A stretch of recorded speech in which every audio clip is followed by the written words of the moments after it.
Hey, what is going on, everyone? Lauren Sisler here with AL.com. We are cruising into week 11 of the college football season. And you know, when Mike McCoy's in the house, you know what that means. We're about to do this thing right.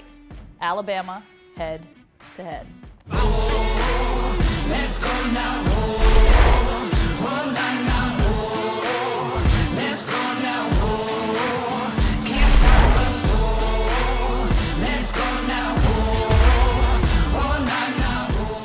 All right, before we do a little look back at the Alabama-LSU game and look ahead to the New Mexico State game, I gotta say, I like the specs. Appreciate it. Have to get the old eyes a rest so I can always look at my pretty lady. Oh, Brownie points. Brownie points. I love that. When you get home to the wifey and the little man, who's growing up so darn quick. Oh, goodness. Little Huncho. He tough as nails. And we all know who's tough as nails. Mike McCoy over here, former receiver at Alabama. You also see him at the gym doing some maximum performance, getting the guys right, getting the guys and gals right. That's right. So, all right, look, I realize Alabama's got New Mexico State. The spread on this one, 51.5 points. Wow. So we're not going to dig too deep into that one, but there's plenty to unpack from this game against LSU. Alabama getting the win 20-14. Many people would say escaping with the win 20-14. And, you know, I guess first and foremost, this is not the Alabama-LSU team that we're accustomed to seeing. And I guess to me, the matchup, not what it used to be, and the kind of that game of the century earmark that this game always had going into it. And of course, LSU comes to Bryant-Denny Stadium. Coming into the game, and we said this last week, you know, Ed Orgeron was, we don't even, during the bye week, we've got guys that are hurt, banged up, we've got no depth. So coming into this one, we're thinking, all right, so Alabama should handle its business, but 6 yards rushing, my friend. What happened? Orgeron hit us with that Coach Saban Jedi mind trick. We're gonna play nice on camera, but behind the scenes he was scheming and demon. So, man, that front seven for LSU, I mean, man, they came to play. They look good. Guess they're getting their film ready for the next coach or the next transfer portal. I'll tell you what. Just when you look at the body of work that Alabama put together, again, 6 yards, which is tied for the lowest ever in school history. The biggest word that comes to mind for me in this Alabama football team right now as we enter into week 11, inconsistent. That's what my mind thinks of when I think about this Alabama football team, especially because everyone wants to of course, we all do the comparison game, right? This is the 2020 national champions. You come in this year, and it just seems like there's inconsistencies. And so Bryce Young sacked 4 times, all sorts of pressure on the quarterback. The offensive line, to me, struggled to control the line of scrimmage, which was a big area of concern. And that's a big reason why you didn't see the run game get going, right? And so just in terms of the way the offense performed, just a lot of inconsistencies. And to me, it was just – you thought to yourself, like, is Alabama really going to be able to pull this one off? In your mind, what is it about this offense that just isn't jiving right now and pulling together consistent play here in week 11? Because right now, the wheels should be greased. You're coming off a bye week. You're well rested. You feel like this should be a well-oiled machine, and Yeah, I think that's where you show the real age of this team. That's where you can really find and see where the guys are so young. I don't think the experience, and again, I think Coach Saban, he says it best, the rat poison is getting to them. Everybody's telling them how good they are. They're back in the top 4. And I just think the team right now as a whole unit, not just offense, is unbalanced because they haven't been playing on the same page as a unit, as a whole together. So for me, I think somewhere needs to step up the leadership role. I still think everybody is like, nobody wants to take the lead because everybody's friends. I don't like for Coach Saban to say, hey, we escaped this one. I'm still proud of the guys. Yeah, that's what you say to your young guys when the baby boy or your youngest son when you don't want to really hurt his feelings. Forget all that. I need the old hammer. I'm in you, lighten them up, put fear in these boys. That's what you used to do. So I need to see it now.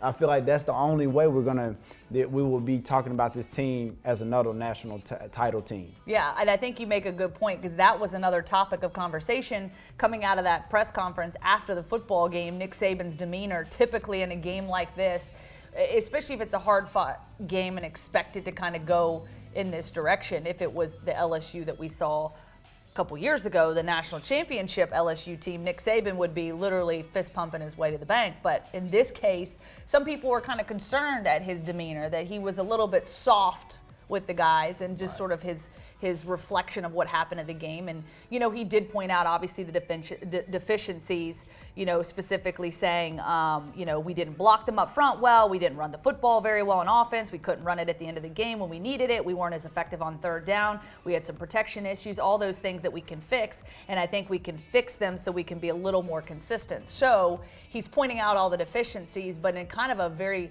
calm demeanor and facet, more so than what you're used to seeing. Like, what do you think the deal is? Like, we're in week 11 of the season. Nick Saban just turned 70. Like, what's going on here?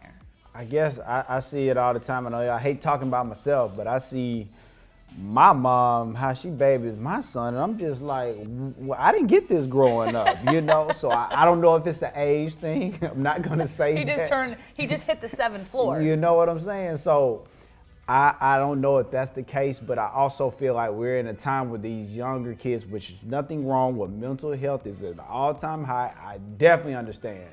But I think at this age, those young men need accountability. And I think they need that stern, that tough love that these kids are going to face in real reality when football is no longer being played. So for me, hey man, you gotta lay the helm out, man. You gotta pull them old school switches out. We gotta get it. that grandma and that granddaddy, when you walk in the house, you gotta take your hat off. That type of approach needs to be back in that locker room. So we go to the defensive side of the football, and you talk about leadership. One guy that we know we can count on.